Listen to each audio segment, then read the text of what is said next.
Pai de amor e misericórdia, hoje nos unimos em oração por todas as pessoas que estão enfrentando tempos difíceis. Pedimos que a tua presença amorosa seja sentida por aqueles que sofrem com doenças, com as enchentes, com os acidentes climáticos e com as guerras. Para aqueles que estão lutando contra doenças, rogamos por tua cura e conforto. Que tu possas aliviar suas dores, fortalecer seus corpos e renovar suas esperanças. Conceda sabedoria aos médicos e cuidadores para que possam oferecer o melhor tratamento possível. Para aqueles que foram afetados pelas enchentes, pedimos a tua proteção e socorro. Que tu possas prover abrigo, alimento e segurança para todos os que perderam suas casas e bens. Dê-lhes coragem e resiliência para reconstruir suas vidas e que a solidariedade de suas comunidades e do mundo possa trazer-lhes alívio e apoio. Para aqueles que estão no meio de guerras, pedimos pela tua paz. Que tu possas acalmar os corações dos líderes e guiar a humanidade para o caminho da reconciliação e do entendimento. Pai, por favor, proteja os inocentes, cure os traumas e traga um fim ao sofrimento. Que o amor e a compaixão prevaleçam sempre sobre a violência e o ódio. Pai universal, dá-nos também a força e a sabedoria para sermos instrumentos da tua paz e tua ajuda nesse mundo. Que possamos fazer a nossa parte, estendendo a mão aos necessitados, sendo vozes pela sua justiça e trabalhando incansavelmente pelo bem comum. Em tua infinita misericórdia, abençoa e cuida de todos os que estão sofrendo. Que eles possam sentir o teu amor e encontrar consolo na tua presença. E que através dos nossos gestos e de nossas atitudes, possamos lembrar a todos que somos teus filhos e que somos todos irmãos. E que seja sempre feita a tua vontade e não a nossa. Amém. Que assim seja. Amém. Amém. Muito bem, pessoal. Muito boa noite a todos. Então vamos lá. Nós vamos hoje continuar a leitura daquele documento do Rodin, né? Não sei se alguém quer fazer alguma observação, algum comentário antes de iniciarmos a leitura aqui. Mas se não, seguimos em frente. Vamos lá. Esta semana tem feriado e tem encontro nacional. Então vamos lá. Eps, o que aconteceu com o meu texto aqui? Minutinho só, pessoal. Por alguma razão, ele escapou. Agora vai. Muito bem, precisamos de um voluntário aqui para nos ajudar na leitura. Quem se anima? Estamos aqui no documento 160.1.5, da página 1773-2. Eu posso... Parágrafo 2. Vamos lá, Milton, então. Obrigado.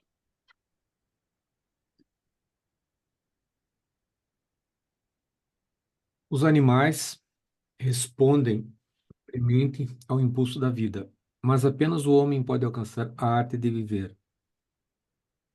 Se bem que a maioria da humanidade apenas experimente o ímpeto animal da vida.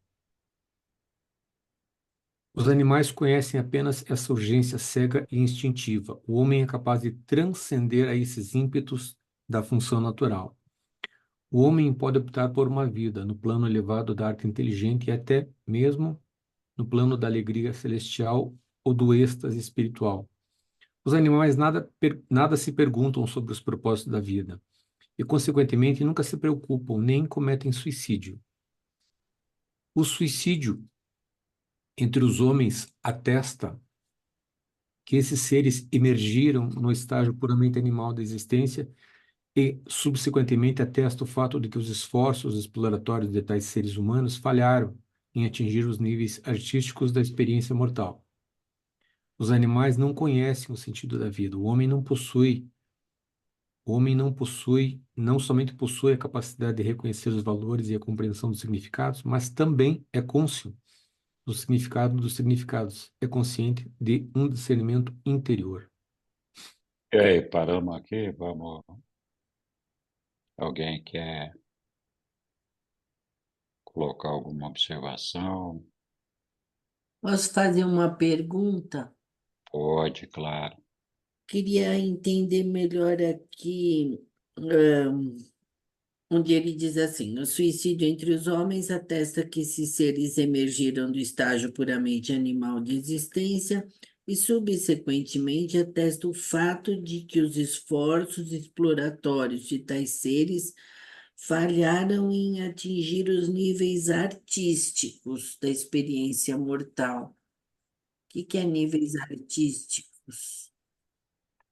É uma boa pergunta. Eu não sei explicar o que é esses níveis artísticos, mas eu suponho, né, pelo texto aqui, é que esses homens emergiram dessa consciência animal, se é que a gente pode falar que animal tem consciência, e aí não aguentaram o jogo da vida de alguma forma, né? Deixaram de participar da vida como um ato necessário para a gente superar as nossas dificuldades aqui. Então, mas eu realmente concordo com você. Eu não sei o que eles se referem aqui quando falam em atingir os níveis artísticos da experiência mortal.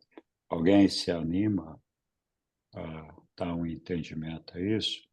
Talvez, não sei se é isso que também está no texto em inglês. Diga lá, Lilian. Não, é porque ele está falando da arte de viver, né? Ele diz Hum, que o viver, ele requer adaptações, acho que ele vai falar na experiência aí, na sequência. Então, essa hum. arte de viver, de se adaptar, de evoluir, que ele chama, acho que desse nível artístico, acredito que seja isso. Ah, legal. Então, quando a gente lê o próximo parágrafo aí, vamos possivelmente entender melhor. Alguém mais? Tá bom. É, Então, continuamos aqui. Não sei o que acontece, mas estou falhando aqui na eu só queria colocação. pontuar, Henrique, Ah, eu já devo ter em algum momento comentado com vocês que, na verdade, eu ainda estou por descobrir, e talvez algumas outras leituras me tragam essa resposta, eu ainda estou por descobrir por que Rodin está no livro de Urântia. Porque ele provoca esse tipo de discussão, a resposta, a questão, por exemplo, trazida pela Sandra, né, do que níveis artísticos são esses de existência mortal, que não são atingidos pelos animais, isso pode até ser um equívoco do próprio autor da época lá, e, e é claro, a grande questão que eu coloco é essa: nós não podemos, diferente de todos os outros documentos do livro, nós não podemos pegar cada expressão, cada palavra e cada vírgula aqui no sentido literal e afirmar que aquilo é uma revelação. Isso aqui é uma interpretação de um mortal, de um mortal iluminado, claro que sim, mas também um resultado de uma época. Então, e eu não gosto, por exemplo, de chegar aqui, porque ele fala que os animais, enfim, não são capazes de suicídio. Claro, suicídio propriamente dito, não. Mas a gente tem visto aí várias manifestações de amor pela prole. Isso, o compadecimento ali da fêmea pela prole e a entrega que ela acaba fazendo pela prole, em razão de amor, é claro, fica muito próximo do suicídio. Mas então é por conta dessas circunstâncias. Eu não consigo pegar cada um desses parágrafos aqui e atestar por A mais B que isso aqui é revelação, que é desse modo que funciona e queria, inclusive, discutir com qualquer pessoa a respeito disso. Para mim, isso aqui é só uma interpretação. Então, mas enfim, mas como eu falei para você, deve ser limitação minha, o porquê de ainda não entender o propósito de Rodin estar aqui. Talvez um dia eu entenda, mas vamos em frente. Tá bom, Milton, bem levantado. Eu acho que tem um propósito dos reveladores, né? Evidentemente, não é a palavra de Jesus aqui, mas eu acho que quando os reveladores decidiram postar aí, é porque tem algum valor moral, algum valor, algum ensinamento que a gente possa aproveitar. Talvez, como você falou, é uma interpretação pessoal de Rodin e talvez ele não mereça o crédito. E acho que aí cabe a cada um de nós avaliar se esses ensinamentos de Rodin são compatíveis, né, com os ensinamentos de Jesus. Mas vamos lá. Diga lá, Daniel. Oi, boa noite. Boa Eu noite. concordo com o Milton, é igual naquele outro documento que fala do governo planetário num planeta vizinho. E que a gente também está longe da perfeição ali, é só um testemunho de um governo ali, né? Que funciona bem para eles, né? Mas também que pode ter um totalitarismo, enfim. Eu acho que serviria também para Rodin, acho que é a visão dele da vida humana, até onde filosoficamente ele chegou, talvez. Acho que era isso que o livro queria trazer, talvez. Legal, Daniel. Vou esperar o Aélio falar aqui, depois completamos mais um pouco. Então, esse, essa palavra, ou essa dupla palavra níveis artísticos, nos leva a refletir que foi colocada no texto para comparar animais com pessoas. Animais com pessoas. E a pergunta que naturalmente surge é o seguinte: as pessoas todas, sem exceção, no universo de 8 bilhões, quase, todas têm níveis artísticos. É óbvio que alguns têm talentos artísticos e outros nem perto passam, então eles são animais. Então a reflexão, na verdade, a gente sabe que níveis artísticos pode ter com música, pode ter com artes cênicas, pode ter com pintura, pode ter com escultura, pode ter com arquitetura, pode ter com literatura, cinema, fotografia e por aí vai. Por essas definições de níveis artísticos, eu chego à conclusão óbvia a prevalecer o que foi dito até agora. Eu sou um animal, só posso ser um animal, não sou uma pessoa, porque eu não tenho esses talentos. Com relação ao que foi dito em relação ao Rodin, faz sentido, mas deixar isso especificamente para criticar Rodin fica meio esquisito, porque daí nós teremos que estender esse comentário para outros textos, para outras situações, etc. A bem da verdade, a questão aqui não é Rodin. A questão aqui são os reveladores que acharam importante falar sobre Rodin. Então, a crítica tem que ser feita aos reveladores.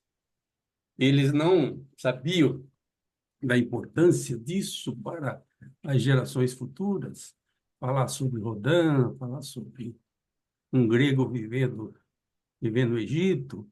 De qualquer maneira, é motivo para pensar, mas eu acho que o pior dos caminhos é questionar os reveladores tão somente nesse ponto, salvo o melhor juízo. Encerro. Obrigado, Aélio. Pô, cada um tem a sua liberdade, evidentemente, de se posicionar de uma forma. E eu não fico à vontade para criticar os reveladores. Eu acho que na medida em que eles deixaram esse texto lá, é porque ele tem algum valor. Eles não iam deixar ali um texto que não tivesse algum valor moral, algum significado moral e tivesse algum alinhamento com com as ideias, a filosofia de Jesus. Então, assim, não estou dizendo que os reveladores endossam 100% do que Rodin disse. Mas, por outro lado, também, os reveladores nos contam que, nessa revelação, eles buscaram trazer para o conteúdo da revelação aquilo de melhor que existia na experiência humana. Eles falam disso aí no texto do livro. Então, na verdade, tem várias passagens que eles exploram aí, que foram extraídas, se não na sua íntegra, uma boa parte dela, de outros textos e outras ideias mais avançadas de gente que tinha uma visão diferente. Então, o que eu estou entendendo é que os reveladores acham que essas ideias têm o seu valor e que podem nos conduzir moralmente até o nosso Pai. Então, eu não fico à vontade para criticar os reveladores. Vou só dar um outro exemplo aqui. O livro fala bastante sobre a personalidade. Muito. A maior parte dos textos sobre personalidade foi extraído de um livro, de um autor, de um filósofo, eu não me lembro agora o nome dele, mas eu tenho o livro aqui. Depois eu vou procurar e publicar lá no grupo. Então, assim como sobre a personalidade, tem várias outras coisas que eles colocaram no livro. Aqui a gente está se posicionando porque o texto fala que são as palavras de Rodin. Mas, para mim, Rodin podia não se expressar da maneira que nós gostaríamos, podia não ter a clareza de entendimento e ensinamento de Jesus, mas ele tinha, na minha opinião, ele tinha uma visão bastante razoável da moral do homem, do avanço do homem naquela época, do que era necessário para o homem avançar. E também foi mencionado aquele documento de um planeta vizinho. Eu acho que aquilo é uma curiosidade. Eu não acho que os reveladores estejam sugerindo que aquilo deva ser o que nós devemos fazer aqui, né? Eu acho que eles estão só dizendo, olha, só para vocês saberem, tem um planeta que funciona assim, né? Que é diferente daquilo que nós estamos fazendo aqui. Mas não tem nenhum lugar naquele texto lá que o revelador está dizendo, olha, vocês têm que seguir o que esse planeta está fazendo. A gente não pode esquecer que os reveladores, quando escreveram o livro de Urântia, eles responderam às perguntas que eram feitas pelo fórum, né? A gente tem que lembrar que existia um fórum lá que fazia perguntas para que os reveladores respondessem. Então, eu entendo que algumas das coisas que estão no livro foram respostas diretas dos reveladores às perguntas que foram feitas. Pode ser que, por exemplo, várias pessoas tenham perguntado como funciona um planeta vizinho. E os caras responderam, né? Então, eu acho que a gente está correto em ter um senso crítico a respeito de algumas coisas, mas também temos que ter um senso de... Como é que é uma palavra certa para me expressar aqui? Eu acho que nós temos que ter uma, uma lucidez de poder separar o joio do trigo, né? Então, tem coisa aqui que talvez não seja tão importante. Eu acho pouco provável, porque eu não vejo no livro de Urântia nenhum parágrafo que não tenha um ensinamento importante, mas tudo bem. Diga lá, Hélio. Pois então, na sala da terça-feira, liderada pelo Sabino e pela Suzana, esse assunto do planeta vizinho foi estudado, como está sendo feito hoje, foi estudado. Na verdade, o que nós percebemos foi o seguinte, que voltando para 1934 e não para 1955, os números davam conta que o experimento desse planeta era, em termos de civilização, era de pouco tempo. Chegou a ser mencionado 100 anos, chegou a mencionado 20 anos de 1934. Qualquer experimento tão curto, no mínimo é cedo para uma avaliação definitiva se o resultado foi bom ou não. Mas foi destacado nesse documento sobre esse planeta vizinho que, na verdade, não se tratava do planeta, se tratava de um continente. E que esse continente tinha essas características que foram relatadas no documento, mas que o resto do planeta, fora desse povo abrigado no continente, estava se moendo na paulada. Estava se moendo na paulada.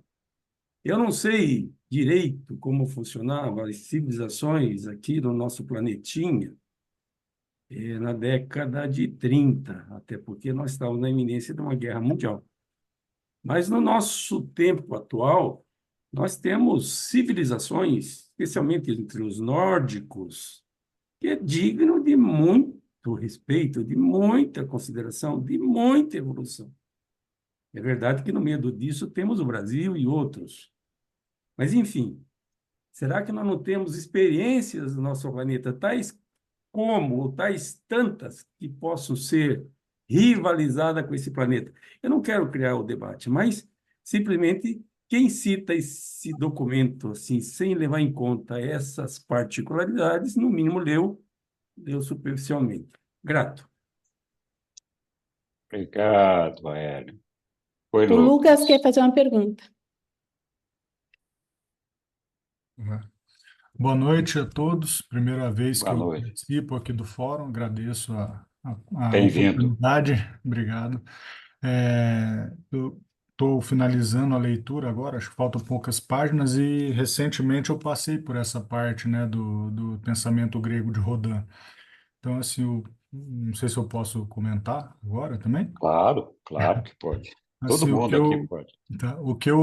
o que eu senti assim dessa parte é que eles quiseram contextualizar, né? Lá depois Tomé no 161, que é o próximo documento, ele vai ter essa discussão, essa contraditório ali entre o pensamento grego da época, que seria o pensamento mais avançado da época, né? Em termos mundiais, eles tinham uma visão mais ampla de tudo, e então acho que eles quiseram contextualizar uma pessoa que era expoente na época para depois vir Natanael e Tomé trazer o ensinamento de Jesus para dar vamos dizer assim, essa dualidade para a gente fazer a gente realmente questionar. Então, eu acho que como você falou, né, Henrique, né, eu não discordo dos reveladores. Eu acho que se a gente acredita nesse livro, tudo tem um porquê, né? Então não é por acaso. Então, na minha visão, existiu essa introdução, né, da filosofia grega para quem não conhecia, para depois ter uma discussão posterior. Bem lembrado, Lucas. Muito obrigado. Acho que foi muito bom você ter lembrado isso daí, até porque a gente, quando vê Jesus conversando com outras pessoas, em vários textos dessas conversas, aparece a fala da outra pessoa e depois Jesus corrigindo, né? Corrigindo da maneira que ele sabia fazer. De fato, tem depois aqui uma contextualização feita por Tomé. Mas acho que foi muito bem lembrado por você. Muito obrigado, Lucas. Oi, Sussuzinha. Então, outro ponto interessante que eu acho é assim, o Rodin queria falar com Jesus, mas Jesus, continuou a viagem que ele tinha que fazer e deixou Natanael e Tomé para conversarem com Rodã. E tudo que foi Natanael e Rodã, Natanael e como ele chama? E Tomé. Tomé quem passaram os ensinamentos de Jesus e conversaram com Rodã, na verdade, né? Então, esse é um ponto, acho que pelo menos curioso também. É. Alguém mais? Jesus não conversou com Rodã. Eu sei. Acho que todo mundo aqui sabe disso. Muito bem. Vamos avançar, então. E quem sabe os demais capítulos aí esclareçam algumas das nossas dúvidas. Vamos lá. Quer continuar a leitura aí, Milton, por favor? Eu vou ler mais um parágrafo, então, e daí eu vou permitir que alguém nos ajude na sequência. Ah, Quando os homens ousam abandonar uma vida de desejos naturais por uma vida de aventuras na arte, cuja lógica é incerta, eles devem esperar sofrer os acasos consequentes das perdas emocionais, conflitos, infelicidade e incertezas. Pelo menos até que chegue o tempo de atingir, em algum grau, a maturidade intelectual e emocional. O desencorajamento, a preocupação e a indolência são evidências claras de imaturidade moral. A sociedade humana confronta-se com dois problemas: a maturidade do indivíduo, por ser atingida, e a maturidade da raça, também por ser atingida. O ser humano amadurecido logo começa a encarar todos os outros mortais com sentimentos de ternura e com emoções de tolerância. Os homens amadurecidos encaram os imaturos com o amor e a consideração com que os pais criam os filhos. ok. Alguém quer comentar? Eu acho que ali, nossa, ele tinha assim, ele tinha pensamentos, né, uma filosofia muito ligada com aquilo que Jesus falava, porque aí no final ele coloca assim, né, que as pessoas que têm maturidade, elas amam os outros como os pais amam seus filhos ou criam seus filhos. Então eles têm um amor paternal, que é aquilo que Jesus pede, né? Um amor de pai, que não só o amor fraterno, mas o amor paterno. Isso que me chamou a atenção. É lembrado, Lília. É bem isso mesmo. Na verdade, a regra de ouro de Jesus era essa, né? Que a gente ame ao nosso Pai e ame aos seres humanos, aos nossos irmãos, como Ele nos amou. Ele, na condição de Pai, sugerindo que também nós fôssemos pais. Mas sim, então, tá aí. Não sei se alguém quer comentar mais alguma coisa.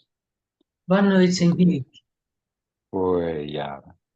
Eu queria te pedir, boa noite, pessoal, para você Olha, falar um pouquinho mais desse amor de pai. Como você sente ele? Olha, eu acho que Jesus,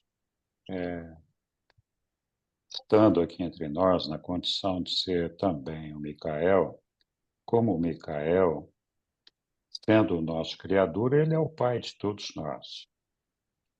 É certo que nós somos também irmãos dele, porque nós somos filhos de Deus no paraíso. Mas sim, todo esse universo local foi criado por Jesus por delegação do nosso Pai no paraíso. Então, eu acho que, em uma certa medida, Jesus se sente Pai de todos nós. E, por ter criado a todos os homens, ele tinha sempre uma fé muito grande no ser humano. E ele tinha uma preocupação e um interesse muito grande.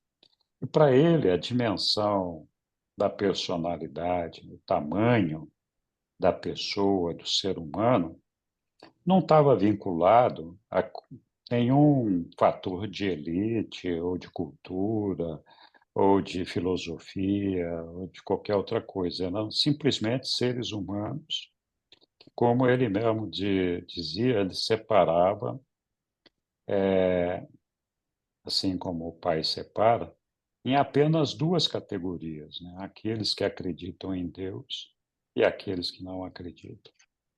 Então, quando Jesus,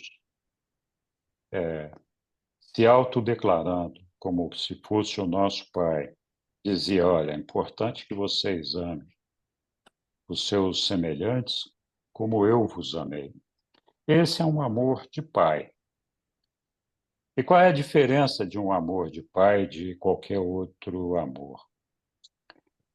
Os pais, a gente pode imaginar um bebezinho engatinhando e imaginar como é que o pai lida com esse bebê. Então, todos nós temos facilidade, uma facilidade natural, espontânea, de reconhecer a imaturidade, a falta de experiência, falta de conhecimento, falta de tudo que um bebê tem. É tão evidente a fraqueza desse ser, desse bebê, que em algumas coisas fica até divertido e a gente se preocupa sobremaneira com esses filhos pequenos. Então, tem muitas maneiras da gente ser pequeno, da gente ser bebê. E uma delas é justamente a imaturidade. Você pode ter uma pessoa com 80 anos e que é completamente imatura, não desenvolveu nenhum preparo espiritual, nenhum preparo intelectual. E muitas vezes essas pessoas, justamente por não terem se encontrado, elas são até agressivas e são capazes de contrariar quase tudo que a gente fala, inclusive aquela história de se tem governo, eu sou contra, né? Então, eu acho que essas pessoas são justamente as pessoas que cresceram, que ganharam idade, mas que continuam bebê. Então, o nosso sentimento por essas pessoas tem que ser o sentimento de um pai, de perceber que essa pessoa não teve essa evolução, talvez a vida não tenha dado a ela suficientes oportunidades, porque com certeza foram dadas oportunidades, ou não foram suficientes para que ela acordasse. Mas é uma pessoa imatura, que não conhece a verdade. Muitas vezes não conhece a beleza, a verdade, a bondade, tudo aquilo que a gente sabe que constrói os nossos valores. Então, eu não posso tratar uma pessoa assim, humilhando essa pessoa, falando do despreparo que ela tem. Jesus nunca faria isso, porque Jesus enxerga a alma dessa pessoa e que é o que nós deveríamos estar enxergando. E a alma dessa pessoa é uma alma bebê, que não cresceu ainda. Então, nós ganhamos o nosso ajustador do pensamento por volta dos 5, 6 anos de idade, e porque nós fizemos lá o nosso primeiro ato de bondade com relação a alguma coisa. E aí o ajustador veio nos habitar.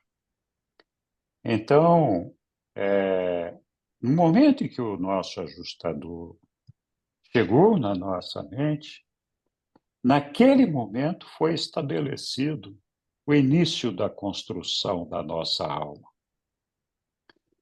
E o que é essa construção? Essa construção ela começa no circuito, no círculo, no sétimo círculo cósmico ou psíquico, como os reveladores chamam, que é justamente uma alma em estágio inicial, acabou de ser inaugurada pelo nosso ajustador do pensamento.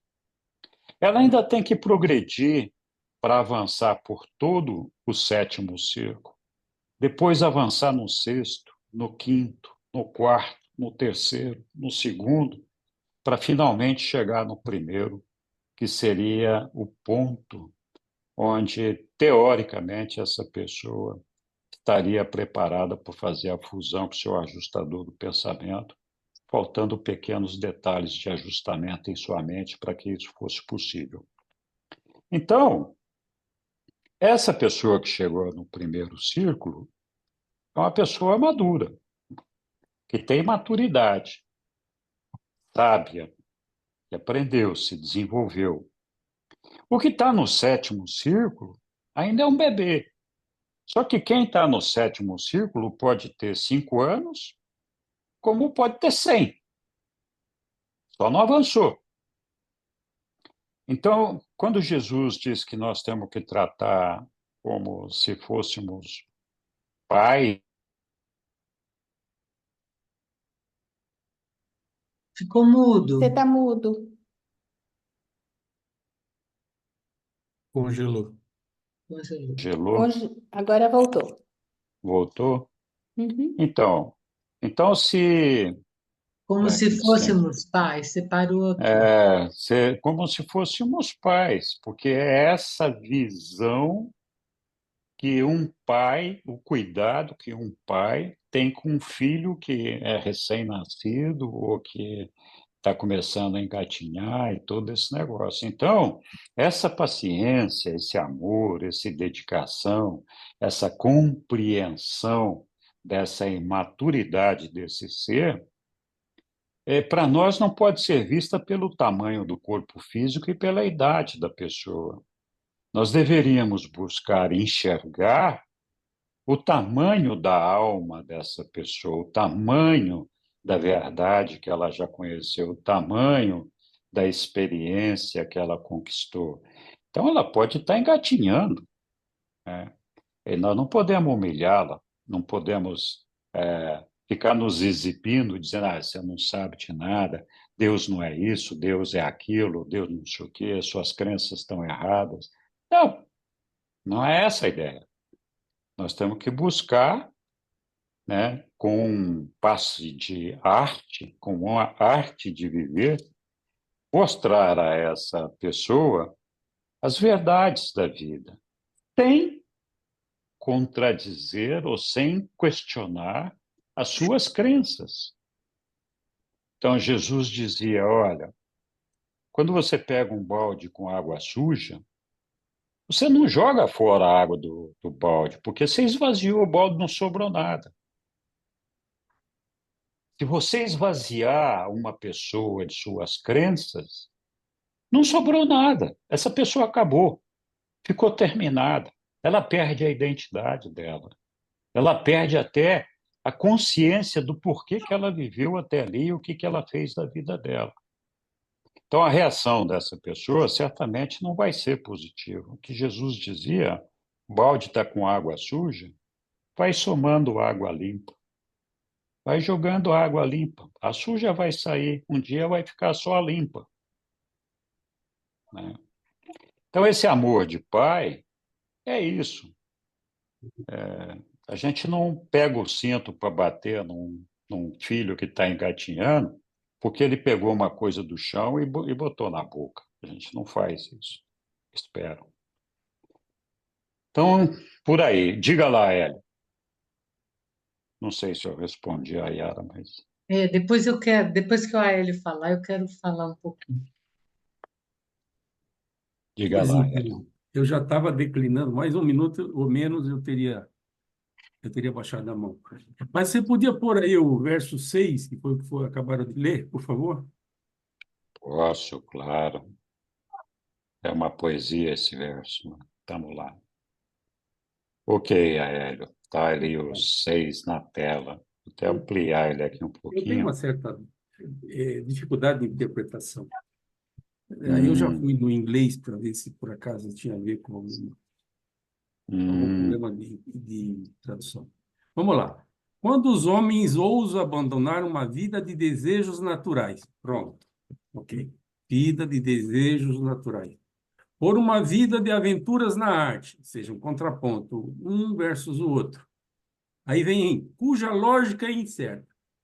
Essa cuja lógica é incerta está relacionada à vida de desejos naturais ou está relacionada às aventuras na arte? Enfim, o texto dá margem para você entender que pode ser o primeiro, como pode ser o segundo. Mas, enfim, quem entender que é o primeiro vai interpretar de um jeito. E quem entender que é o segundo, que a crítica está em relação às aventuras na arte, vai entender diferente. Lá para frente, no segundo verso. O desencorajamento, a preocupação e a indolência são evidências claras de maturidade moral. Pois é. Quer dizer que pessoas que se preocupam, pessoas que se aborrecem, pessoas que se desapontam, pessoas que desistem de projetos, pessoas que deixam para amanhã, que poderia ter sido feito ontem, elas são imaturos morais. Também é motivo para uma reflexão maior. Seguindo, o verso seguinte fala sobre a sociedade humana que confronta-se com dois problemas, e ele coloca os dois problemas muito claramente: a maturidade do indivíduo versus a maturidade da raça. E coloca que os dois, a maturidade do indivíduo e a maturidade da raça, também não foi atingido. Pois muito bem, aí segue. O ser humano amadurecido logo começa a encarar todos os outros mortais com sentimentos de ternura e com emoções de tolerância. Se a gente acompanhar a história do nosso país nos últimos 150 anos e pegar a história de outros países no mesmo tempo, a gente vai descobrir o quê? Que o que prevaleceu internamente nesses países, em relação às raças que compõem esses países, em relação aos seus vizinhos, é justamente intolerância. Então, é para concluir que não existe amadurecimento nem das nações que a gente reputa líderes. Aí continua. Os homens amadurecidos encaram os imaturos com amor e consideração com que os pais criam os filhos. Eu conheço algumas famílias, eu acho que aqui está uma mentira monstruosa. Mas, enfim, o texto está aí, e o meu objetivo é apenas chamar atenção, e não propriamente fazer apologia. Vamos lá. Há uma discussão antiga se os homens, pais, versus as mulheres, mães, qual dos dois contribui mais para os seus filhos se tornarem pessoas melhores e pessoas especiais? Qual? Normalmente o homem é tido como o provedor. Normalmente o homem é aquele, muito embora a sociedade está muito mudada, o homem é aquele que sai para matar um leão por dia e alimentar sua família. E quem é que de fato cuida dos filhos, ou cuidava, pelo menos, das mulheres? Também é uma provocação. Como eu disse, eu ia baixar a mão. Então, esse papo que eu ouvi aqui me parece uma utopia. Mas, enfim, faz parte. Grato, encerro. Muito bem, Hélio, nós gostamos aí da sua utopia e na sua ótica. Eu me permito discordar de você aqui com relação à primeira parte, quando ele fala que das perdas emocionais, ele não está se referindo nem ao primeiro nem ao segundo, ele está se referindo a ambos. Ambos. O que ele está dizendo aqui é que não importa se você está só na vida por uma questão material, seguindo os seus desejos naturais, ou de aventuras na arte, que eu não sei o que ele quer dizer com arte, que ele diz aqui que a lógica é incerta porque não necessariamente essa arte te leva para o caminho que você tem que chegar. Então, você perde mesmo, você vai ter que aguentar as consequências das perdas emocionais em ambos os casos. Ambos. E isso vai trazer conflitos, infelicidades e incertezas. Pelo menos até que chegue um tempo, como ele diz aqui, de atingir algum grau a maturidade intelectual e emocional. Na verdade, como ele falou no texto anterior, são pessoas imaturas, né? E ele, quando ele fala da maturidade aqui embaixo, ele está falando justamente aqui, os homens amadurecidos, ou que sejam amadurecidos, eu entendo aqui que não são aqueles que têm idade, eu não entendo que são maduros porque têm idade, mas porque deixaram de ser imaturos. Eu não sei se a tradução aqui está certa, mas o que o texto sugere aqui para mim é que a pessoa que tem uma maturidade encara os imaturos com amor e consideração. Eu acho que essa é a, a ideia de Rodin aqui. Bom, poderia falar mais desse assunto, mas, Yara, vamos voltar depois, se o Aélio quiser fazer uma quádrupla aí, pode fazer, a tréplica já foi. Tá bom. Eu quero dizer que eu concordo com o texto no sentido desse amor e consideração do homem amadurecido, uma vez que eu acredito que o que nos amadurece passa por uma visão de amor que traz sentido à nossa vida e ao nosso desenvolvimento, e que, sendo nós os primeiros receptores dessa compreensão, que nos considera, que cuida de nós, como uma premissa para que a gente possa olhar o próximo em desenvolvimento, ainda que num ponto onde ele esteja, também fazendo o caminho de desenvolvimento que vai incluí-lo nessa visão do amor mesmo. E quando a gente estava conversando, quando eu estava te ouvindo, eu fui identificando esse amor de pai como um amor que é capaz de criar relação, né? Então, como é que o pai cria relação com a gente? Deixando a possibilidade de que nós possamos receptivamente entrar em relação com ele, ou seja, nós somos centelha e nós recebemos o ajustador do pensamento para que possa ser para a gente essa guiança que, para mim, fica simbolizada nesse lugar de receptividade, de permissão para que o ajustador possa fazer parte da nossa vida. Então, eu acho que esse amor de pai, eu busco compreender ele porque eu preciso dele dentro de mim, nesse caminho de fé, de crescimento, porque ele me faz vincular comigo, com o pai dentro de mim, que quando as coisas apertam para mim, eu falo com ele, olha, tudo que é vida em mim se manifesta porque é você em mim. E a única forma que você tem de contar comigo é que, através de mim, eu possa crescer na fé de que eu sou capaz de emitir uma resposta nesse sentido que traz não só uma visão, mas traz uma ação. Essa ação que compreende que todos nós temos um caminho a desenvolver. Então, se eu puder sempre continuar sentindo isso em mim, dando isso para mim, eu sou capaz de um amor de pai para com o outro. Esse amor que considera o outro, onde quer que ele esteja, né?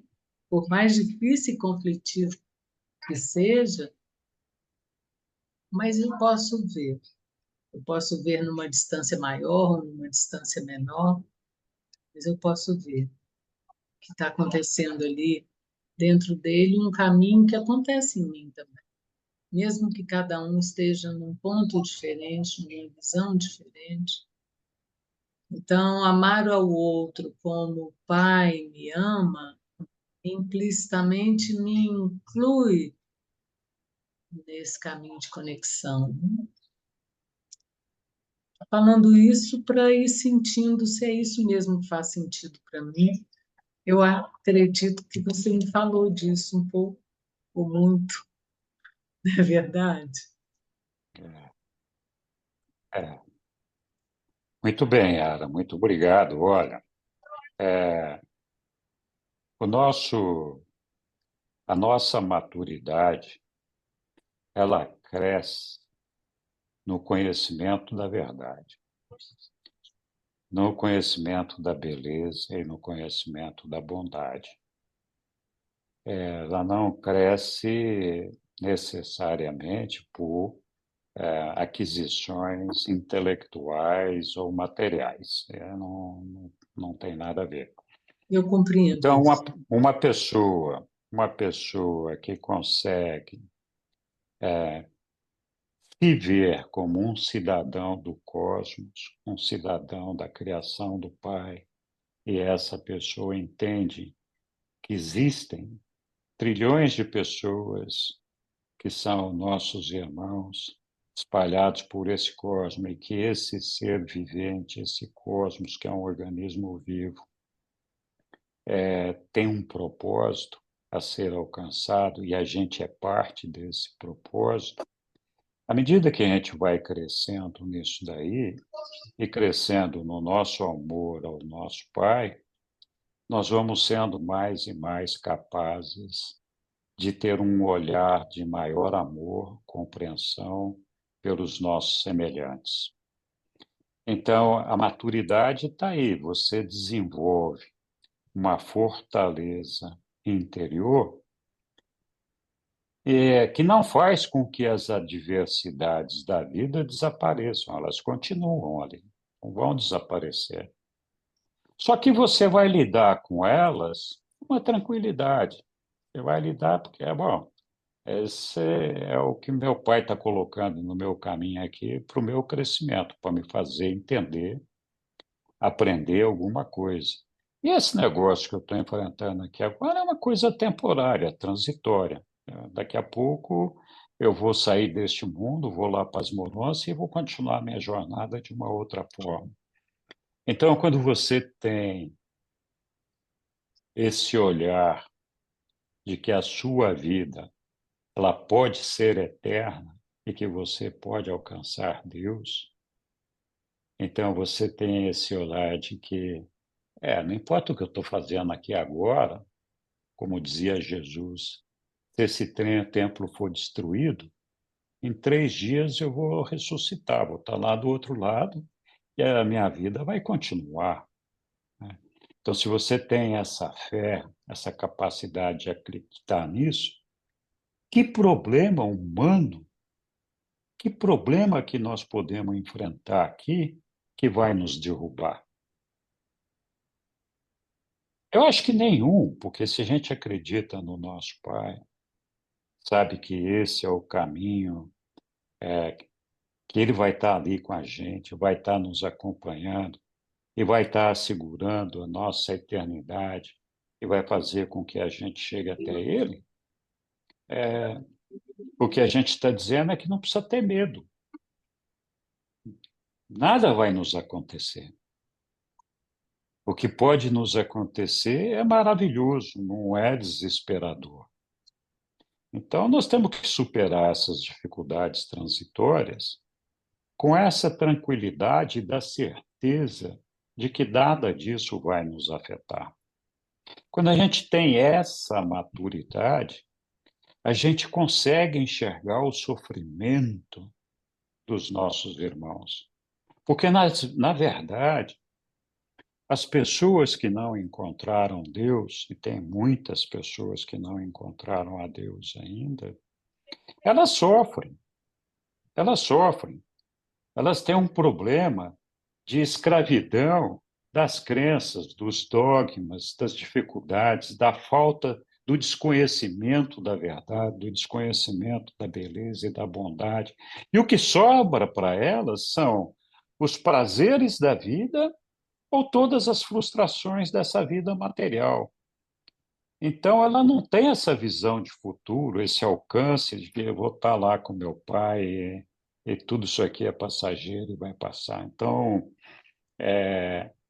esse sentimento, essa falta de fé, essa falta de conhecimento, e quando eu falo conhecimento, eu não estou falando de um processo mental, eu estou falando de um processo espiritual, experiencial, onde nós nos apegamos a Deus, agarramos a Deus, nos sentimos confortados por Ele, e a gente tem a convicção, a certeza que aconteça o que acontecer, Ele está ali com a gente e não vai nos abandonar. Nós vamos chegar até Ele. Eu só preciso confiar nele e ter certeza de que Ele me ama e assim eu também posso amá-lo e amar aos meus irmãos. Então, a maturidade, o crescimento da pessoa cresce nessa experiência da evolução espiritual. Então, não é sendo cientista, nem sendo artista, enfim, a gente pode buscar todas as alternativas que a sociedade, o homem se dedica para o seu crescimento neste mundo, e que é lógico, tem que ser assim, mas todas essas coisas não podem superar o desejo da gente alcançar o nosso Pai. Esse tem que estar sempre em primeiro lugar. Tem um trecho do livro de Urântia que diz que os humanos se esquecem, e aliás, isso está num texto de Jesus voltando de Roma. Eu acabei de fazer um dia desse, aí acho que era quarta-feira passada, uma aula lá na escola, e Jesus dizia assim: os humanos se esquecem que a experiência de encontrar a Deus é a experiência mais importante que o homem pode viver. A avó sumiu. Essa grandeza. Voltou? Voltou. Voltou. Não existe nenhuma outra coisa com essa importância. Nada do que a gente fizer aqui supera essa experiência de buscar e encontrar a Deus. Porque essa experiência é uma experiência sem limites. Enquanto todas as outras experiências que nós temos aqui, seja ela qual for, ela tem um limite, tem um máximo onde você pode chegar. Então, você vai estudar para ser médico, PhD, seja lá o que for, chegou no máximo, não vai ter mais. Mas encontrar a Deus, se relacionar com Deus, as possibilidades são tantas e tão infinitas que é uma experiência sem fim. E uma experiência prazerosa, feliz, não é uma experiência complicada, né? Então, acho que esse aqui é o ponto. Falei demais aqui. A Angélica faz 2 horas que está com a mão levantada ali. Ai, O Roberto obrigada. também tinha levantado a mão e acho que até desistiu de tanto tempo. Diga lá, Angélica. Desculpe te fazer esperar. Tá? Eu estava esperando alguém falar da experiência e você finalizou quase que agora no final. Eu me trabalho muito nesse sentido, sabe? E procuro, assim, já passei por várias experiências de me afastar um pouco das pessoas que possam me prejudicar um pouco. E, assim, teve pessoas que eu até deletei, mas eu me pergunto, e se você encontrar essa pessoa? E eu me vi de braços abertos e dando aquele abraço, sabe? E então, esse final de semana, por exemplo, eu fui num casamento e eu faço parte de uma outra instituição filosófica onde, quando um dos elementos é afastado, os outros dessa instituição não o consideram mais como sendo um amigo dos mesmos princípios e da mesma caminhada. E eu tenho muita dificuldade em entender isso. Então, eu me degradeio muito quando entre essa aula e eu tenho dificuldade. Então, assim, eu estou sempre me trabalhando. E eu acho assim, que só quem passa pela experiência, como o Aélio diz que vê isso como utopia. Ah, eu não vejo, não. Eu não vejo, não. Eu vejo uma realidade muito objetiva. Ou você ama o seu irmão, seja ele em que nível ele estiver, e procure tratá-lo da melhor maneira possível que você puder. Claro que vai existir situações que, às vezes, você vai ter que dar um chega para lá daqueles bem dado, mas nunca deixando de, se ele quiser estar ao seu lado, tratá-lo bem. Então, eu acho que só quem passa pela experiência e que percebe a sua reação diante dos seus irmãos é que vai entender o que está sendo dado. Então, o homem amadurecido encara os imaturos com um amor e consideração como pais. E eu vejo também o segundo mandamento: ama teu próximo como a ti mesmo. Então, quem passa pela experiência entende bem o que está sendo dado. E é só isso. Quando você é amadurecido, você realmente, e espiritualizado, você realmente percebe. Não, sabe, eu não gosto muito de falar de mim, porque às vezes eu vejo me falando de mim, dá a impressão que eu sou a boa, mas não é nesse sentido, sabe? É que eu me trabalho bastante. E eu acho que, assim, ou eu estou aqui para aprender e aplicar, ou fica só a nível de teoria, de conhecimento. Eu não posso ter o conhecimento e não ser o conhecimento. Ou eu ponho na prática, ou não tem sentido eu estar perdendo meu tempo aqui estudando para ser melhor. Então, é a experiência que nos leva a perceber o nível de maturidade que nós já alcançamos. Só isso. Obrigado, Angélica. Depois eu vou comentar um pouquinho. Vou esperar o Roberto falar. Diga lá, Roberto. Olá, Henrique. Boa noite, Boa pessoal. Boa noite. Oi, noite, Roberto. querido. Olha, eu considero esse documento 160, com a filosofia de vida de Rodin, um dos mais sensacionais. Hoje, inclusive, eu tive a oportunidade de ouvir esse documento e lê-lo. E ele é algo elevado. Jesus tem os ensinamentos dele bem elevados, mas Rodin de Alexandria, nesse documento e no próximo, ele apresenta algo como que intermediário entre os elevados ensinamentos de Jesus e o entendimento humano. Então, eu gosto muito desse documento. Mas eu quero fazer um comentário específico sobre a última afirmação desse parágrafo 6, que o Aéreo pediu para colocar, que fala que isso, ó, os homens amadurecidos encaram os imaturos com o amor e a consideração com que os pais criam os filhos. Eu quero lembrar de um outro ensinamento a respeito da maturidade, que eu acho que pode iluminar essa afirmação. Há uma parte do livro que diz que a maturidade tem a ver com a unidade de tempo.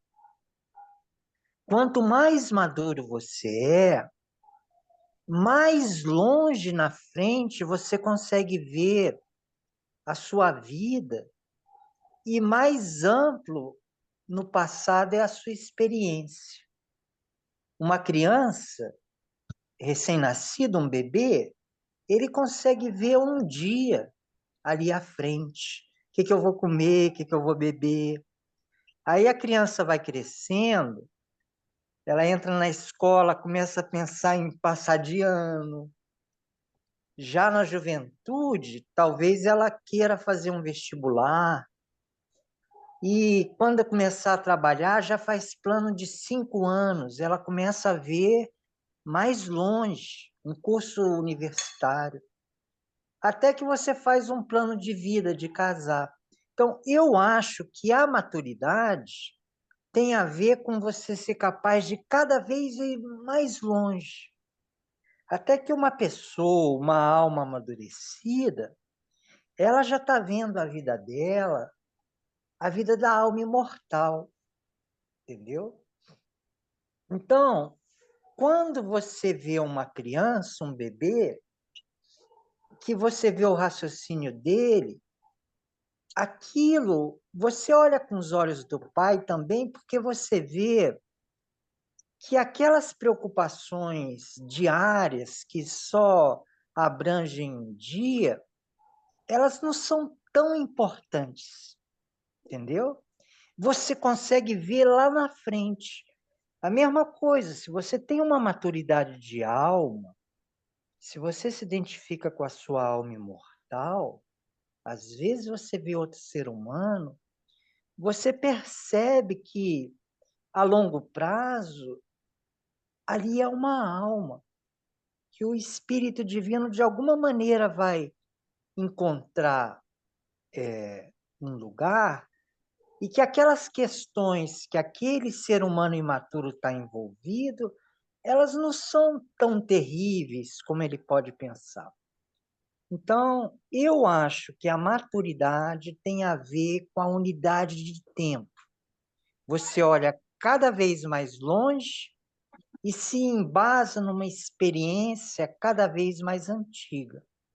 E aí, as preocupações de um outro ser humano imaturo se vê como uma criança, um bebê, uma alma bebê.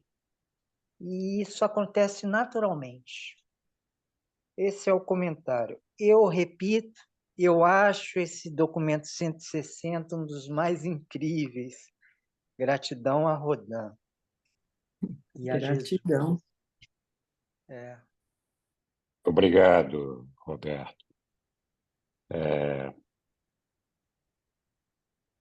Eu acho que, bom, eu não sei se eu entendi direito o que o Roberto falou, mas, Roberto, eu acho que a maturidade não acontece por um decurso de prazo, pela experiência que você já viveu e pelo tempo que você consegue enxergar para frente, né? Eu entendo o que você falou com relação a isso. Eu falo que sim, eu concordo que uma pessoa que tem maturidade tem uma visão mais longa do seu passado e do seu futuro, mas não é o prazo de vida da pessoa que traz isso. E eu também acho que não foi isso que você quis dizer. Mas, porque tem muita gente com muitos anos de vida que não avançou nada, né? Então, essa experiência da vida está ligada justamente à descoberta da verdade, do amor, da beleza, da bondade, todo aquele negócio que a gente já falou. Mas achei legal essa noção de que aquele que é maduro tem uma visão de mais largo alcance, tanto do seu passado quanto do seu futuro, e não só dele, né, mas do que vai acontecer à volta dele e do que aconteceu à volta dele. Muito bem. Alguém quer fazer algum outro comentário a respeito?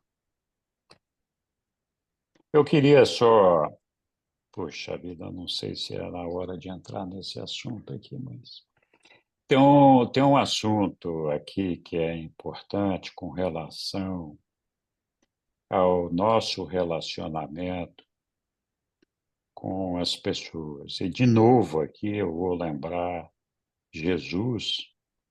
Nós, há poucos dias, vimos aqui um ou dois itens antes deste que nós estamos estudando, neste capítulo, né? de Jesus falando da autodefesa, de se defender das pessoas, etc. né?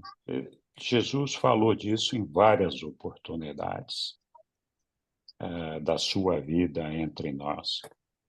Está nesse texto que nós vimos aí há 3 ou 4 semanas atrás, está também lá na experiência dele com Ganide lá em Roma, está também em vários outros textos que Jesus fala sobre isso. E o ponto é sempre esse. De que maneira você trata o seu semelhante, os seus irmãos? Tá? E Jesus, ele sugere que a maneira correta da gente tratar os nossos irmãos é como se nós estivéssemos recebendo os Altíssimos, ou os filhos dos Altíssimos. E essa recepção desses Altíssimos, ou dos filhos dos Altíssimos, não é na nossa casa, na nossa residência, é na nossa morada espiritual, no nosso coração.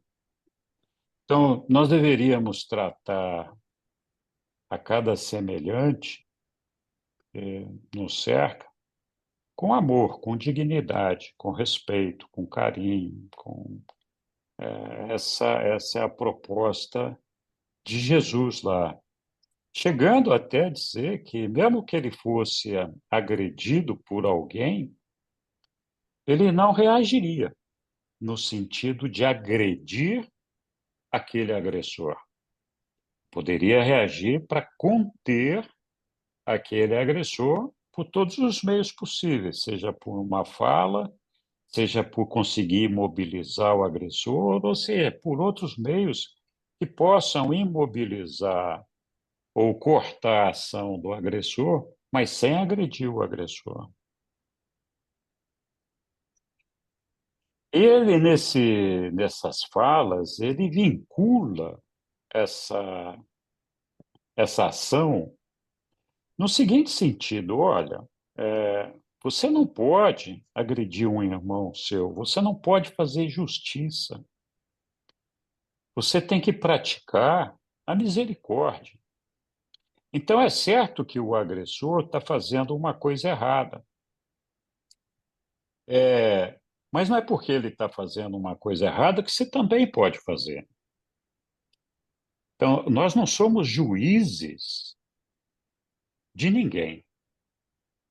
Então, quando a gente fala, não, eu não quero mais participar desse grupo, ou não vou participar mais, tudo bem, é um direito nosso. Ou afastar uma pessoa ou outra, seja lá o que for. A experiência que nós estamos vivendo com cada um é uma experiência importante para o nosso crescimento e para o nosso amadurecimento, para a nossa maturidade. Então, se Jesus, que é Jesus, né, tinha essa paciência, nós podíamos nos inspirar nele e falar, bom, eu vou tentar ser um pouco mais tolerante e mais misericordioso com os meus irmãos. E misericordioso significa isso mesmo, não vou agredir ninguém, mesmo que eu tenha razão para fazer isso. A justiça deve ser feita lá pelos Altíssimos, sei lá, ou pelos governantes, como Jesus fala, o Estado é quem deve exercer a justiça para proteger a sociedade. Né? Então, é uma questão evidentemente, de uma postura de maturidade com relação ao reino de Deus, com relação à irmandade dos homens, à filiação dos homens a Deus, que, evidentemente, todos nós estamos, talvez, distantes de poder alcançar. Então, pode ser muito fácil ver o que Jesus está falando e entender o que ele está falando, mas é difícil de praticar, né, no nosso dia a dia. E esse é o desafio. Esse Esse é o desafio. Se fosse fácil, nós não íamos aprender nada. Que graça tem a gente amar quem nos ama? Você retribuir o amor de uma pessoa é muito natural, não tem nada equivocado com isso. O duro você amar as pessoas que não têm a mesma simpatia ou o mesmo amor por você, né? Por outro lado, viver a graça de um amor para quem você ama e te ama faz muito sentido. Sim, mas um não elimina o outro. Mas aí é Eu acho que fácil. Aí, não, porque Não essa sei parte se é é fácil. fácil, não. Depende do quanto a gente é capaz de receber o amor. mas eu não sinto necessidade de receber amor de ninguém, só de Deus. Tá bom, Sou um dona ser Angélica. humano que tem paz e é feliz. Oi, Lucas, você quer falar alguma coisa? Com relação a essa parte, né, sobre Jesus, o que que eu entendo? Jesus veio aqui para ser o exemplo máximo de perfeição. Se nós estamos aqui Isso, é porque nós não somos perfeitos e não é exatamente nesse momento que a gente vai alcançar a perfeição. Então a gente com primeiro não certeza. tem que se frustrar por não conseguir às vezes, porque faz parte do processo. Quando Jesus fala dê a outra face, não é dar a outra face literalmente, né? Então é exatamente isso que você falou, Henrique, com relação a gente em cada momento de adversidades, né, com pessoas como você falou, é muito fácil amar quem nos ama, né? Mas a gente vive num mundo onde existe maldade, existe inveja, existe outros sentimentos.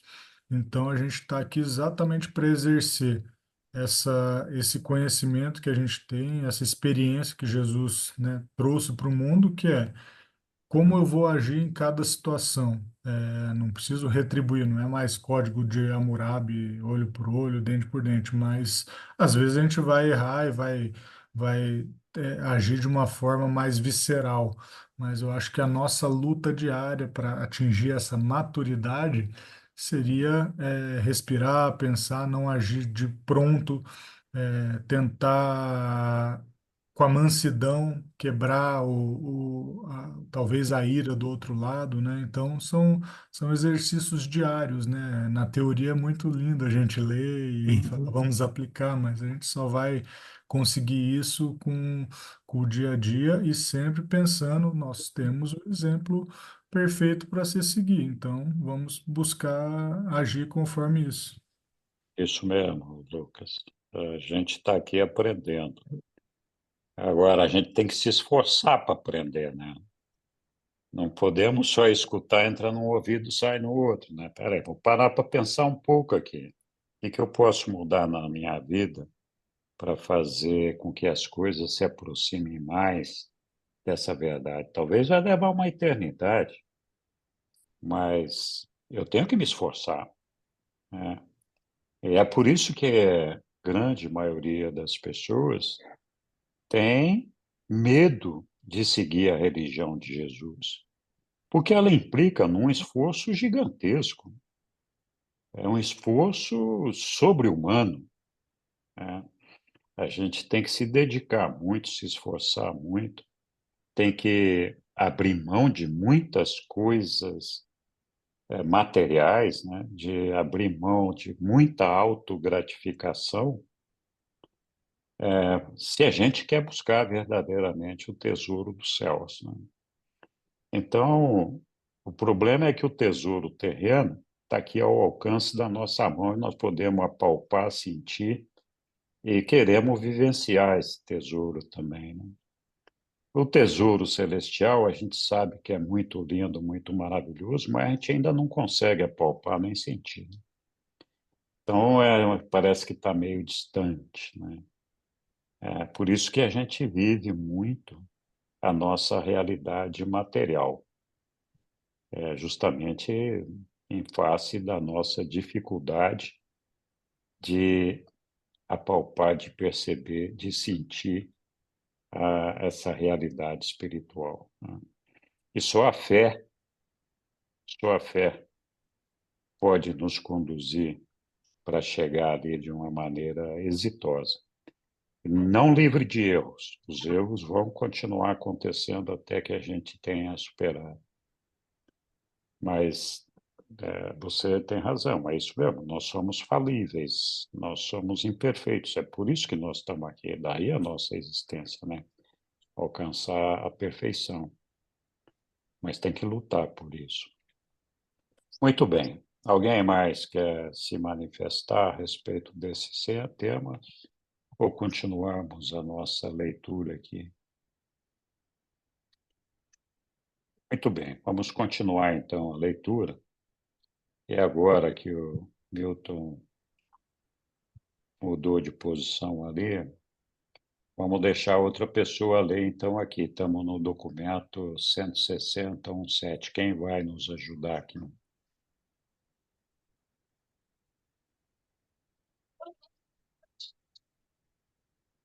Eu Sem posso. brigar, pessoal. Então vai, Lina, sem brigar, pessoal. Vamos lá. Pega a sua senha. Vamos lá, Lilian. Viver com êxito é nada mais, nada menos do que a arte na mestria e no domínio das técnicas confiáveis para resolver problemas comuns. O primeiro passo na solução de qualquer problema é localizar a dificuldade, é isolar o problema e reconhecer francamente a sua natureza e gravidade. O grande erro é que quando os problemas da vida despertam os nossos medos profundos, nós nos recusamos a conhecê-los. Da mesma forma, quando o reconhecimento das nossas dificuldades envolve uma redução na nossa vaidade, já tão longamente acalentada, e uma admissão da inveja ou o abandono de preconceitos já profundamente arraigados, o indivíduo comum prefere apegar-se às velhas ilusões de imunidade e aos falsos sentimentos de segurança, também acalentados há muito. Apenas uma pessoa valente pode estar honestamente disposta a admitir e encarar destemidamente o que sua mente sincera e lógica descobre. Continua? Vamos parar aqui então. Comentários? Quando a gente reconhece que está errado, nossa, é difícil. Daí a gente não quer nem se perdoar, né? Primeira coisa, né? Às vezes não quer se perdoar, às vezes não quer perdoar o outro, ou perdoa assim, mal é mal, né? Eu perdoo, mas, né? Evito falar o que posso. Então, é difícil, para cada um é diferente a experiência, né? Porque cada um vem de uma família diferente, de uma educação diferente. Então, não sei, eu acho que a misericórdia de Deus é bastante. Mas ali, né? Rodin fala, a gente tem que encarar os nossos erros, vamos dizer assim, né? Encarar os nossos erros e viver de maneira diferente daquele momento em diante. Então, não consegue perdoar, mas então vamos pedir a ajuda dos dos espíritos que nos ajudam, né? Do ajustador, do espírito da verdade, que ele faça isso por nós, porque o livro fala que em um dado momento, quando a gente não consegue fazer uma coisa, há alguém em nós que consegue, né? E esse espírito é o ajustador do pensamento, só através dele mesmo. A gente vive essa vida de, vamos dizer assim, moralidade e de fazer o bem, porque que não é do ser humano mesmo, não é característico do ser humano fazer isso. E nós só fazemos por causa desse espírito que vive em nós, né? Senão nós viveríamos só pelo instinto, como fazem os animais. Então eu vejo assim, que acho que quando a gente não consegue, quando a gente vê esses erros e não consegue, acho que quem nos ajuda é o ajustador, mas daí você tem que ser humilde e pedir essa ajuda sempre, para que aos poucos você vá tendo esse crescimento, né? crescimento no amor. Bom, Lília. Eu acho que é por aí. Nós temos uma tendência, todos nós, a sermos vítimas, né? Alguém fez alguma coisa contra a gente errou.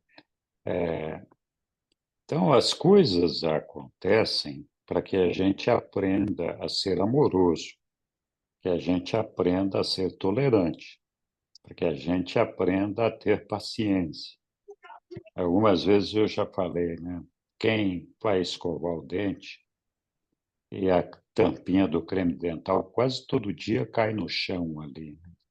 E você fica bravo, puxa vida, todo dia esse negócio acontece comigo, né? Às vezes tem gente que chuta a porta, dá murro na pia, fica bravo, porque, pô, todo dia esse negócio, pô, né? Tá demorando para você conquistar a sua paciência. Aconteceu ali, seja paciente, tenha calma. O que que você está aprendendo ali com cada uma dessas coisas? Estou falando desse exemplo bobo, mas quantos elementos, quantas coisas a gente não vivencia no dia a dia que faz com que a gente perca a nossa paciência, a nossa tolerância, o nosso respeito, o nosso amor pelos nossos irmãos. A gente, dentro da nossa perfeição, muitas vezes perde o controle das coisas, né? Mas cada vez que isso acontece, nós deveríamos admitir, olha, eu errei.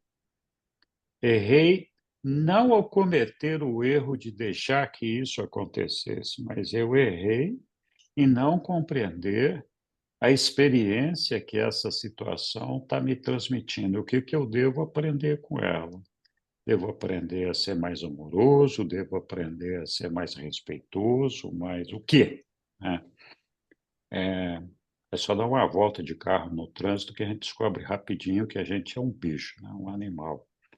Então, essa paciência, essa tolerância, esse respeito que a gente tem que descobrir, né? É a única maneira da gente experimentar um crescimento com relação a toda essa situação de vítimas, é justamente reconhecer que nós falhamos de alguma forma, nós erramos de alguma forma. Acreditem, não melhora com o tempo passando, à medida que a gente vai ficando mais velho, os desafios vão crescendo. Porque as coisas bobas se repetem com maior frequência, justamente porque a gente já é mais velho e não consegue controlar os nossos movimentos, a nossa coordenação, como um jovem de 18 anos, né? Então, sim, cai as coisas das mãos, a gente esquece as coisas, faz parte. Então a gente pensa, não, quando eu ficar mais velho eu vou estar mais sábio e eu vou ter mais paciência com as coisas. Não vai, não vai. Vai ficar mais nervoso ainda, porque as coisas acontecem com maior frequência. Então, se você conquistou a sabedoria durante esse período, você vai viver feliz enquanto você envelheceu. E não vai ser uma experiência difícil, né? Mas muito bem. Alguém quer acrescentar alguma coisa, levantar algum outro ponto? O Ouça.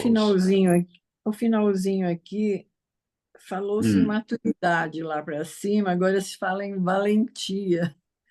Então, eu gostei Sim, muito que apenas uma pessoa valente pode estar honestamente disposta a admitir e encarar destemidamente o que a sua mente sincera e lógica descobre. é verdade. Então, E realmente, através da maturidade, aí vem a valentia, né? a gente fica sempre muito apegado às nossas velhas crenças, Sim, ilusões, tudo dogmas, e muito fica carregando esse monte de cracas e âncoras que nos prendem ele não permite que a gente avance para lugar nenhum com essas coisas. E a gente realmente falta coragem quando a gente vê uma luz e fala, não, isso daqui demanda que eu tenha que me desapegar de algumas dessas crenças que eu tenho. Eu não vou fazer isso, né? Então, falta a valentia para assumir isso daí. Muito bem lembrado aí, Angélica. Mais Você, alguém? você sabe, Henrique, eu assim procuro sempre oferecer a outra face, mas eu vejo, principalmente minha filha que convive mais comigo, que os meninos moram fora de São Paulo, aí ela fica sabendo do que acontece, e ela está num patamar bem elevado na instituição que ela frequenta. Mas eu vejo que essa parte de amorosidade, de perdão, ela ainda não conquistou totalmente. É uma pessoa muito boa, muito. Mas, assim, aí ela briga muito comigo. Se eu fosse você, eu não faria. Se eu fosse você, eu não ia. Se eu fosse você, não sei o quê. Eu falo, filha, eu sou eu. Na sua instituição não fala seja você mesmo?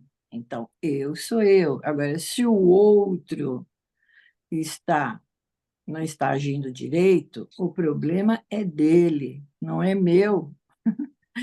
Então, é muito engraçado que quando os filhos ainda são mais jovens do que a gente, né, que já passou por muitas experiências, eles não aceitam determinadas atitudes nossas, né?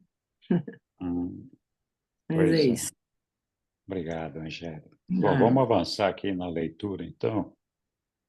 Quem está lendo é a Lilian, né? Sou eu, Que Joe. é. Então, vamos lá. A solução sábia? A solução sábia e efetiva de qualquer problema demanda que a mente seja isenta de sectarismos, paixões e todos os outros condicionamentos puramente pessoais, que poderiam interferir em uma busca desinteressada dos fatores reais que formam o problema a ser solucionado. A solução dos problemas da vida requer coragem e sinceridade. Apenas os indivíduos honestos e valentes são capazes de seguir bravamente através do labirinto perturbador e confuso da vida, indo até onde a lógica de uma mente destemida pode levar. E essa emancipação da mente e da alma não pode efetivar-se sem o poder impulsionador de um entusiasmo inteligente, que beira o zelo religioso.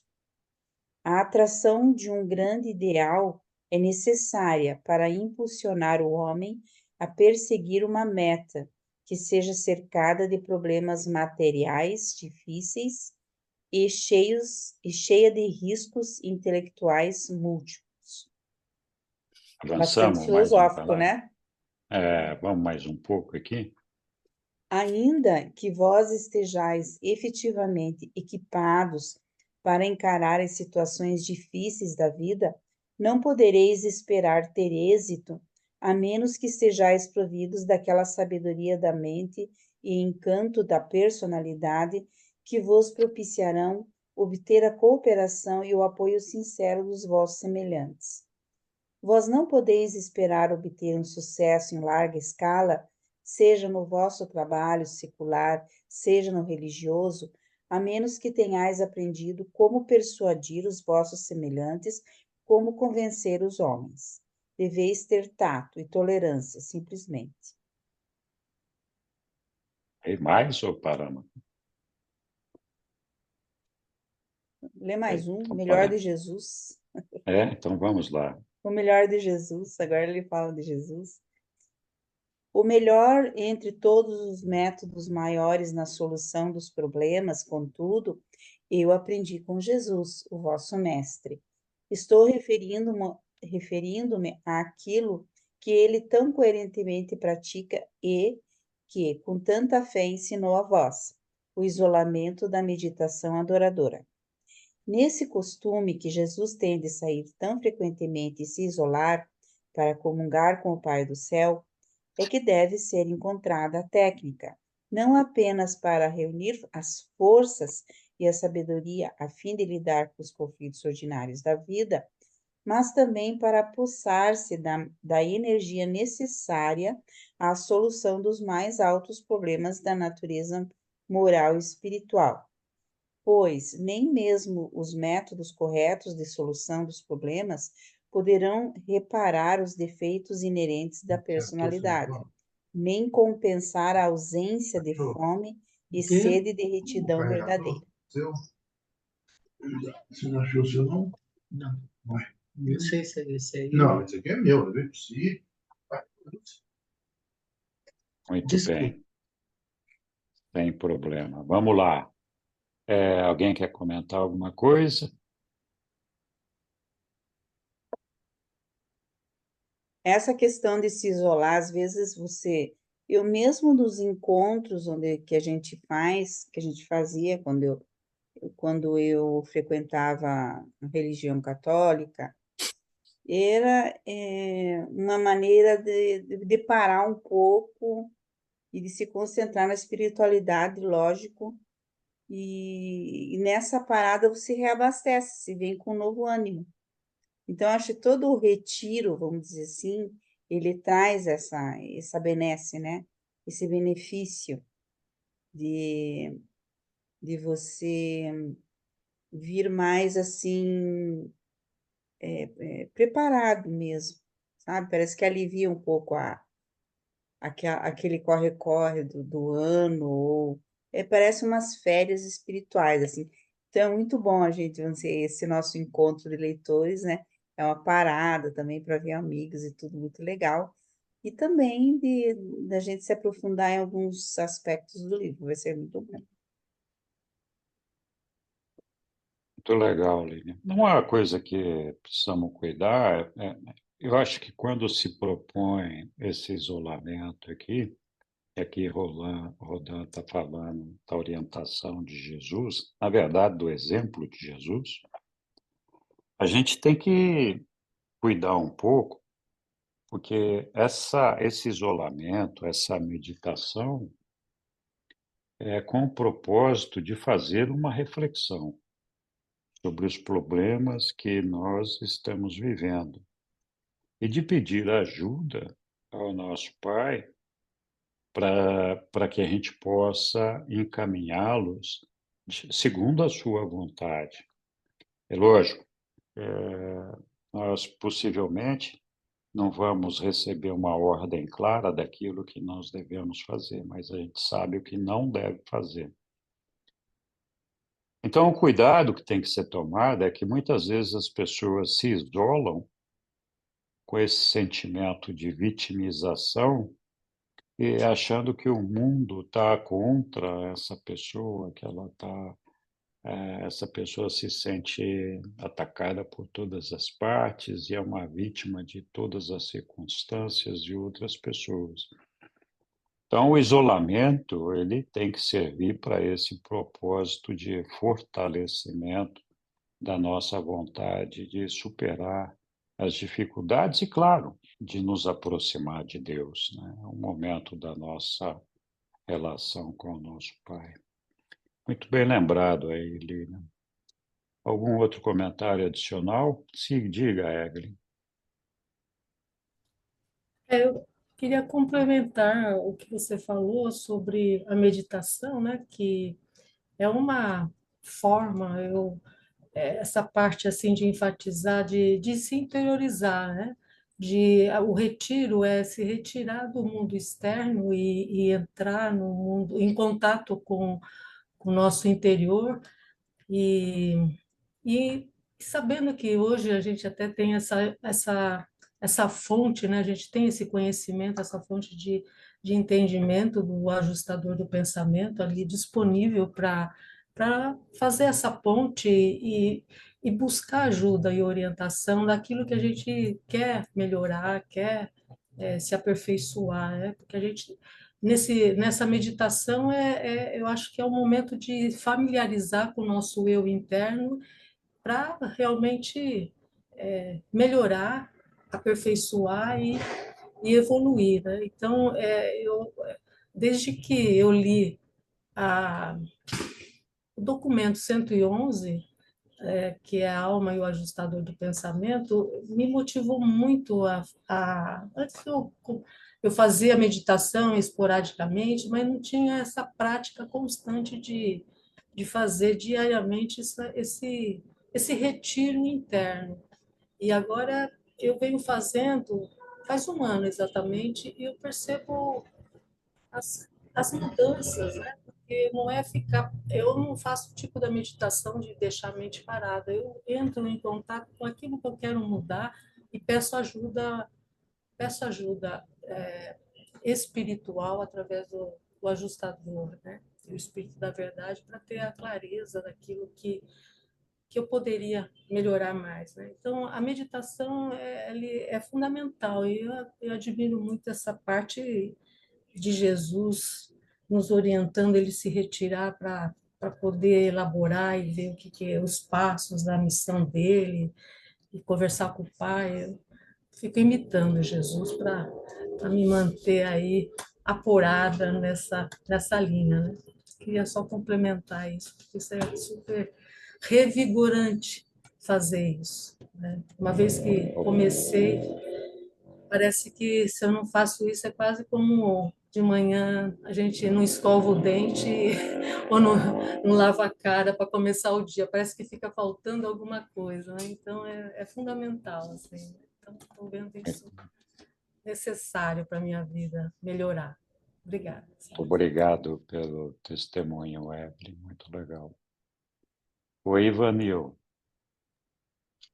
Então, levantei a mão aqui quase sem querer, ia colocar mais um coração, mas já que eu fiz isso, eu vou contar um relato que vocês me ajudaram, uma cura que vocês me ajudaram a concretizar aqui agora.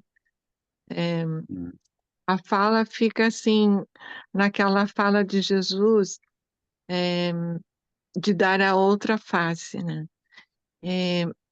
No final de semana, aconteceu um evento que me deixou muito agitada internamente, né? Eu gostei muito da fala da Egli, falando da meditação, e tem várias formas de fazer meditação.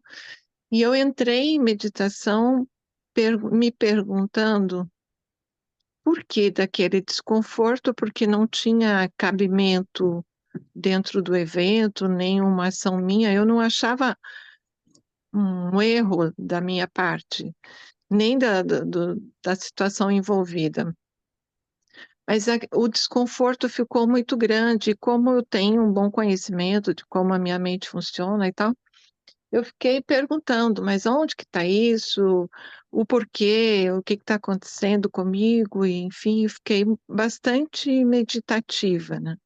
Sobre aquela situação que estava, aquele desconforto emocional que estava acontecendo. E hoje vocês falaram tanto dessa frase da outra face, né? A face de Jesus. E aí, enquanto vocês falavam, me veio uma imagem. Quando eu tinha uns 10 anos, o meu pai me explicando sobre esse ensinamento de Jesus, né? Que quando a gente recebe uma ingratidão, a gente deve dar a outra face. Mas o entendimento que meu pai me passou e tinha era de que você tinha que se humilhar, não revidar, enfim, nesse sentido de não retribuir com o mal.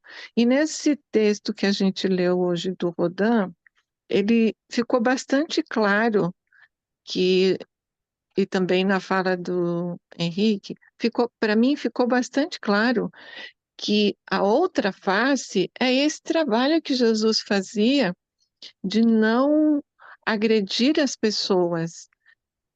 Sabe quando o Henrique começou a falar, a minha mente se iluminou de tal forma que eu não estou conseguindo nem explicar para vocês a iluminação que aconteceu na minha mente, lembrando do meu pai me ensinando, e eu tive um conceito errado sobre essa expressão de Jesus, e ela foi elucidada agora por vocês de que a gente tem que ser generoso e não ficar apontando o erro da outra pessoa, mas aproveitar a oportunidade de passar uma outra face sobre aquela situação. E o desconforto que eu estava sentindo sumiu, ou seja, eu ressignifiquei uma situação bem antiga com vocês aqui. Fiquei muito feliz, muito obrigada. Oi, Ivanil, muito obrigado pelo seu depoimento e fico feliz que você tenha se encontrado aí com essa ideia do dar a outra face. É sempre essa questão de dar a outra face ou de não agredir está vinculada ao aspecto da misericórdia. Nós devemos sempre, Jesus fala muito claramente isso em várias passagens, é obrigação de todos nós, mortais, sermos misericordiosos. Misericordioso quer dizer de você ter compaixão, ter empatia, tentar ajudar as pessoas da melhor maneira possível, tentar ouvi-las, tentar servir, tentar amar. Então, a misericórdia é uma obrigação nossa. Infelizmente, muitas vezes a gente esquece a misericórdia e parte para a justiça. E a justiça implica numa imposição da pena, de castigo. A gente confunde no sentido de que, não, eu vou aqui aplicar um castigo a essa pessoa que está cometendo um erro, que está me agredindo ou que está fazendo qualquer coisa que eu não gosto, né? Então, quando você define um castigo, seja ele de qual natureza for, seja de bater, de agredir moralmente ou de qualquer coisa, esse castigo ele implica num julgamento que você está fazendo. E Jesus diz, olha, todas as pessoas têm que ser julgadas, mas nenhum de nós, ele repete isso muito claramente, nenhum de nós está autorizado a julgar um semelhante. E ele diz que quem tem que fazer isso são as autoridades, o Estado, a justiça divina que é exercida pelos anciões dos dias. Então, assim, meu trabalho é amar o meu semelhante e ser misericordioso com ele. Ponto. Dali para frente, a responsabilidade é do meu pai, não é mais minha. É dos julgadores que vão aplicar a justiça, não é mais minha. Quando a gente fala que o Estado, quando Jesus diz que cabe ao Estado aplicar a justiça, ele não está dizendo que a nossa justiça é boa. Ele nunca disse isso. Ele está dizendo que é responsabilidade do Estado fazer isso. E deveria fazer isso bem. Se está fazendo errado, é outra questão. Então, não é porque o Estado faz errado que nós vamos tomar isso nas nossas mãos e nós mesmos aplicarmos essa justiça. Então, esse conceito de amar e servir aos irmãos, ele está diretamente ligado, diretamente correlacionado com esse aspecto do amor, da misericórdia e da justiça. Lembrem-se, sempre, nós não temos autoridade de fazer justiça. E fazer justiça eu não converso mais com essa pessoa porque ela é idiota. Estou justiçando, estou castigando a pessoa, impondo uma penalidade. E essa é uma penalidade que a gente pode achar até que é pequena, mas não é. Mas a gente impõe castigos aos nossos irmãos, muitas vezes graves, complicados, né? E a gente nem se dá conta disso. Então, é por aí.